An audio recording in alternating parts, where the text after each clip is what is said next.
বিশ্বের খবর যখন বদলে যাচ্ছে প্রতিক্ষণে, আমরা আসছি সত্যের পথে, নির্ভীক কণ্ঠে। CNW নিউজ টিভি সংবাদ, যেখানে শুধু তথ্য নয়, বিশ্লেষণও সমান শক্তিশালী। খালেদা জিয়াকে নিয়ে আসছে কাতারের বিশেষ এয়ার অ্যাম্বুলেন্স। ঢাকায় পৌঁছাবে শনিবার বিকেলে। বিএনপি চেয়ারপারসনের শরীরযাত্রার উপযুক্ত থাকলে এবং মেডিকেল বোর্ড অনুমোদন দিলে তিনি রোববার যুক্তরাজ্যে ফ্লাই করবেন ঢাকা। বিএনপি চেয়ারপারসন খালেদা জিয়াকে যুক্তরাজ্যের লন্ডনে উন্নত চিকিৎসার জন্য কাতারের আমিরের বিশেষ এয়ার অ্যাম্বুলেন্স আগামীকাল শনিবার ঢাকায় পৌঁছাবে। শাহজালাল বিমানবন্দরে বিকেল ৫টায় এ বিমানটি অবতরণ করবে, জানানো হয়েছে ঢাকাস্থ কাতার দূতাবাস থেকে। জানা গেছে, জার্মানি থেকে আসা এই এয়ার অ্যাম্বুলেন্সটি কাতার সরকারের ব্যবস্থাপনায় বিএনপি চেয়ারপারসনকে বহন করবে।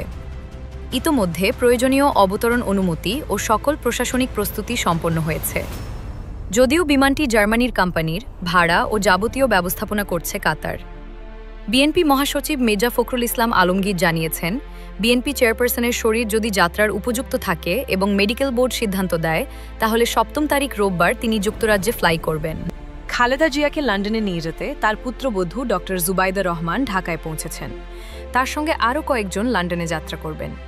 ব্যক্তিগত চিকিৎসক ও বিএনপি স্থায়ী কমিটির সদস্য doctor AZ M Zahid Hossain জানিয়েছেন, খালেদা জিয়াকে উন্নত চিকিৎসার জন্য বিশেষ এয়ার অ্যাম্বুলেন্সে নেওয়া হবে। যে কোনো পরিস্থিতিতেও তার চিকিৎসা নিশ্চিত করতে সব প্রস্তুতি নেওয়া হয়েছে। এর আগে ২৩ নভেম্বর খালেদা জিয়াকে এভারকেয়ার হাসপাতালে ভর্তি করা হয়েছিল। শারীরিক অবস্থার অবনতি হলে তাকে সিসিইউতে নেওয়া হয়। দেশের পাশাপাশি যুক্তরাজ্য ও চীনের বিশেষজ্ঞ চিকিৎসক দল মিলিত হয়ে বোর্ডের পরামর্শে তাকে লন্ডনের বিশেষায়িত হাসপাতালে নেওয়ার সিদ্ধান্ত নেওয়া হয়। উল্লেখ্য, ৮ জানুয়ারি উন্নত চিকিৎসার জন্য খালেদা জিয়া লন্ডনে গিয়েছিলেন। সেই সময়ও তাকে কাতারের আমিরের পাঠানো বিশেষ এয়ার অ্যাম্বুলেন্সে নেওয়া হয়েছিল। চিকিৎসা শেষে ৬ মে দেশে ফিরেছেন তিনি।